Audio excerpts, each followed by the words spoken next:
TV Informativo. Aqui o Vale se vê.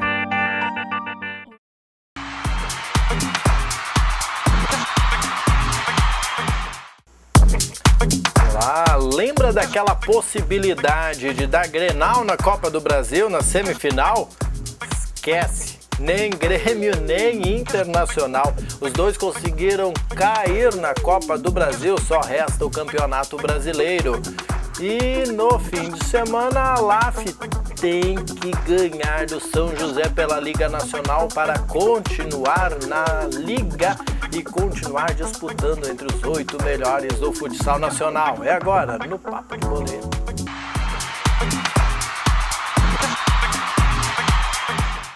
Bom, e o Papo de Boleiro de hoje começa com uma informação de Diogo Botti que não vai mais atrapalhar o nosso churrasco nos domingos. Boa essa, né, Marcelo? Muito boa. Muito boa essa. Apenas mais 2 rodadas aí, a CBF está abolindo os jogos das 11 horas da manhã com a entrada do horário de verão, que aí ficaria insuportavelmente insuportável jogar às 11 horas da manhã.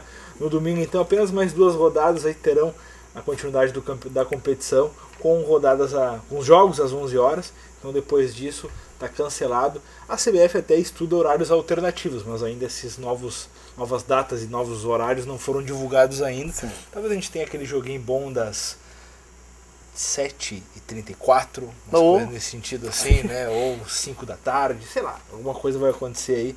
O certo é que às 11 horas aquele teve uma boa aceitação até, né, Marcos? Deve repetir no ano que vem, né? Exatamente, principalmente pelo público, né, que compareceu nessas partidas. A gente viu aqui a adesão dos gaúchos nas partidas de Grêmio e Inter. Centro do estado também foi a mesma coisa, jogos com 45 mil pessoas, então foi uma ideia que deu certo e realmente com a questão climática acaba sendo inviável. É isso aí. Bom, agora falando aqui da aldeia, a LAF joga no fim de semana. No Complexo Esportivo da Univates ou lá no Claudião? No Complexo Esportivo da Univates. No Complexo você tem que acompanhar e tem que dar uma força para a LAF contra o São José na Liga. Jogo decisivo, Márcio. Hoje eu e a Helena estávamos ali na frente do computador olhando a tabela de classificação e os confrontos ainda que o Guarapuava, time do Paraná, e o São Paulo ainda tem. Só tem uma coisa para te dizer, eles têm confronto direto. Opa, isso é bom. Eles têm confronto direto e o seguinte, o Guarapuava, como só tem mais um jogo, joga em casa essa partida e se ganha, a LAF fica 4 pontos, mas daí a LAF se vence o São José, fica por conta própria na última rodada para confirmar a classificação. Se o São Paulo inventa de vencer o Guarapuava, aí o troço embola de uma maneira, amigo, porque tanto o São Paulo quanto a LAF tem mais 2 jogos para disputar e o time paranaense não. Então o Guarapuava precisa com todas as forças vencer o confronto jogando em casa contra o São Paulo e aí secar, né, na última rodada tanto o time do São Paulo contra a LAF. Então realmente é um jogo de xadrez essa última rodada aí. A LAF que poderia estar mais tranquila se tivesse feito o resultado contra o próprio São Paulo jogando aqui em Lajeado, não fez e agora deu vida ao São Paulo. Deu vida ao São Paulo. Imagina, esse jogo vai sair faísca. Né? Um empatezinho era tudo de bom. Um empatezinho deixa o São Paulo vivo para a última rodada. Então não é bom. E se o São Paulo perde para o Guarapuava, o São Paulo entra morto na última rodada. Então a LAF só dependeria de si e não dependeria do São Paulo um tropeço, porque tanto o Guarapuava quanto o São Paulo estão na frente da LAF. Então é um resultado aí a ser aguardado. Mas realmente essa reta final dessa segunda fase da Liga está muito emocionante e a gente espera que a combinação de resultados e a LAF fazendo seu papel, principalmente nessa partida dentro de casa contra o São José, acabe carimbando uma vaga entre os 8 melhores da competição.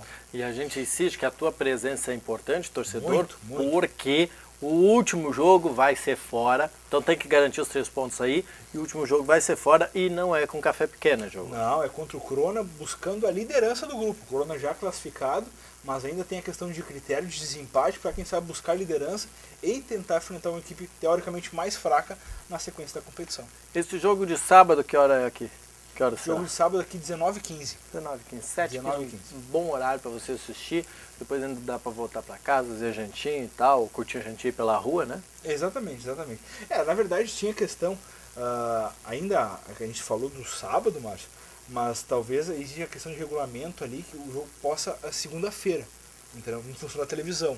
Então tem uma questão aí que estão vendo, então amanhã a gente vai ter esses dados meio certinho, mas parece que tem a marcação do jogo, mas ela era inicialmente na segunda, voltou para o sábado e agora pode realmente voltar para segunda-feira. Então a gente tem essa dúvida aí, mas o certo é que tem que comparecer. É o horário tradicional do futsal no segundo semestre, né?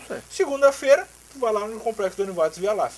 Mais cedo, talvez, em função, eu acho que a questão do calendário, por ser uma rodada decisiva, todos os jogos serão no mesmo horário.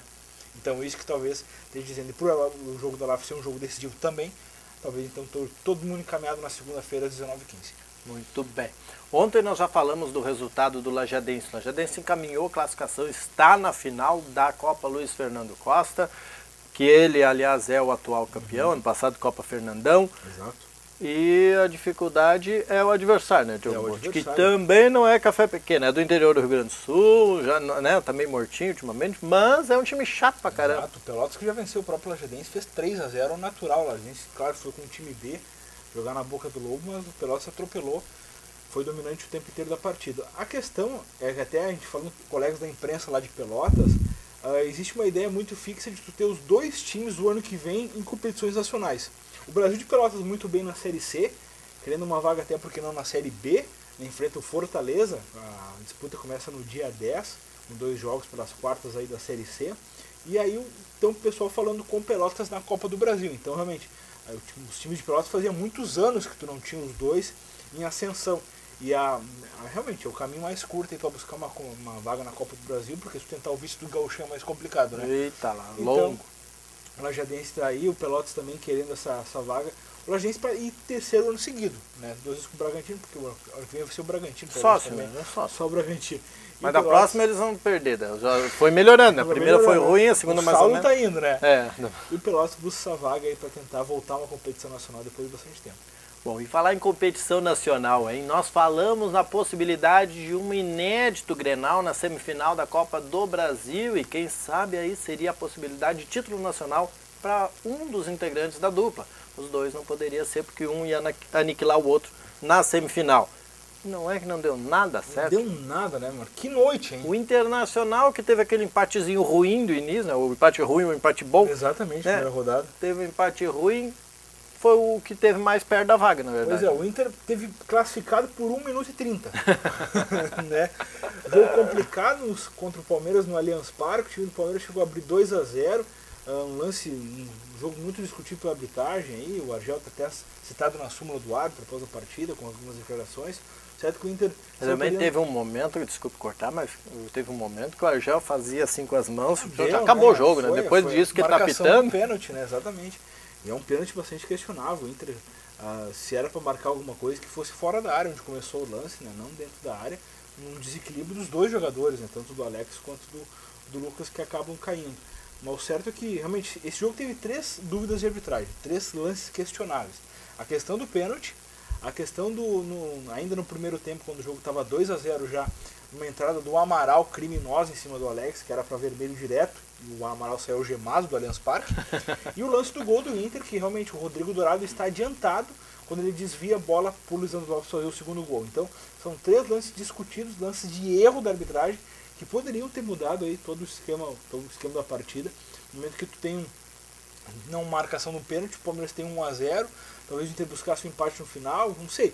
Seria uma outra realidade, né? Seria uma outra proposta de partida. O certo é que o Inter buscou o resultado, chegou a empatar por 2-2, estava se classificando, e aí veio aquele lance de muita qualidade do jogador do Palmeiras, desviar totalmente do Alisson ali, um gol de cabeça lindíssimo, e decretar a classificação e a vitória do time paulista. O certo é que o Inter foi um Inter diferente, Márcio, que a gente esperava, assim, o Inter conseguiu se reinventar.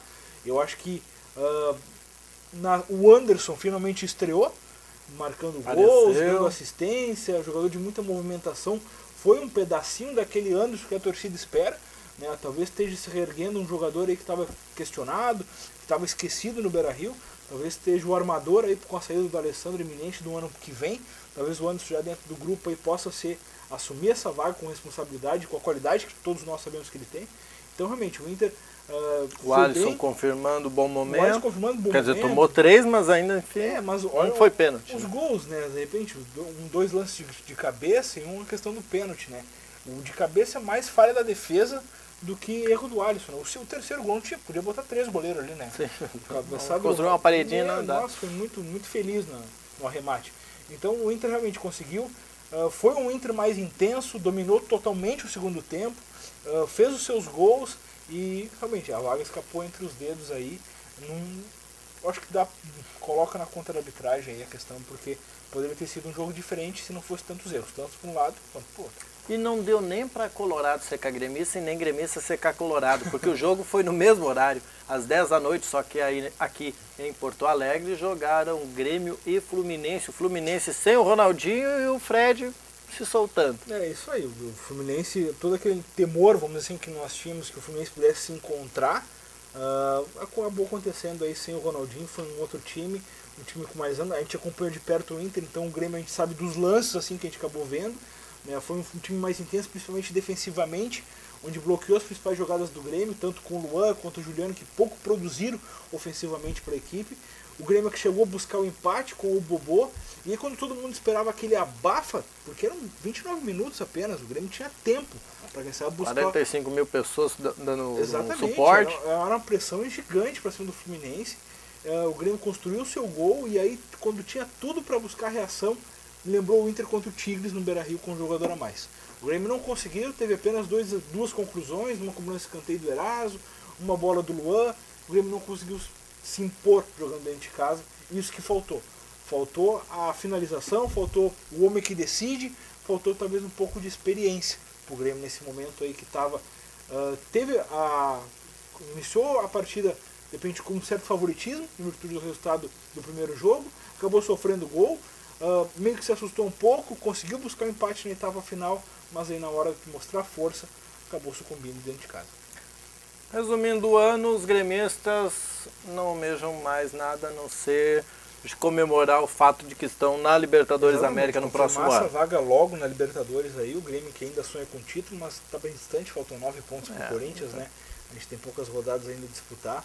O certo é que o Grêmio tem que consolidar essa vaga para a Libertadores, que vai ser um alento diante desse ano aí, mais um ano sem taça. Aos colorados coube o Campeonato Gaúcho e essa disputa que ainda nessas 10 rodadas que faltam para o fim do Campeonato Brasileiro, quem sabe buscar a 4ª vaga, né, da Libertadores, para a Libertadores. De um fator, por exemplo, o fator Palmeiras, que é hoje o 4º colocado brasileiro, mas vai ter que se revezar entre as duas competições. Então talvez esteja aí, talvez um Palmeiras até poupando jogadores, se embalar realmente, buscar quem sabe o título da Copa do Brasil, porque eu não consigo ver um Fluminense tão melhor assim que o Palmeiras. Eu acho que o Palmeiras aqui possa ter encaminhado sua vaga até para uma decisão.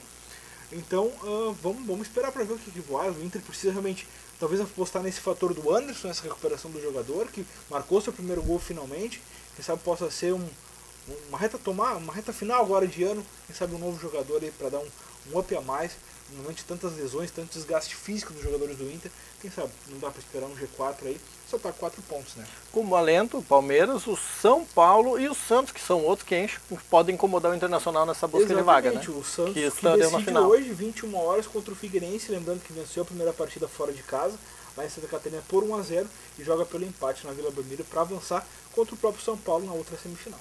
Você tem que pedir para perder, né? Porque se perder tá louco, né, Santos? Não dá, isso não dá. Bom, ficamos por hoje com isso. Nós voltamos amanhã aqui na TV Informativo, depois do Redação Informativo, fazendo uma prévia da rodada do fim de semana. O Grêmio tem o Cruzeiro, o Internacional pega o Sport. Sport no Beira-Rio. Eita lá. Essa é a 10ª na contagem regressiva. Isso aí. 29. E 29 rodadas, vamos faltar, depois dessa 9 para terminar. E amanhã, ao meio-dia, na Rádio Legal FM 98.1, nós estamos com o Arena Futebol Clube. Nós também, Elifas Vargas e o Rodrigo Zagonel. Isso aí. Até amanhã. Um abraço.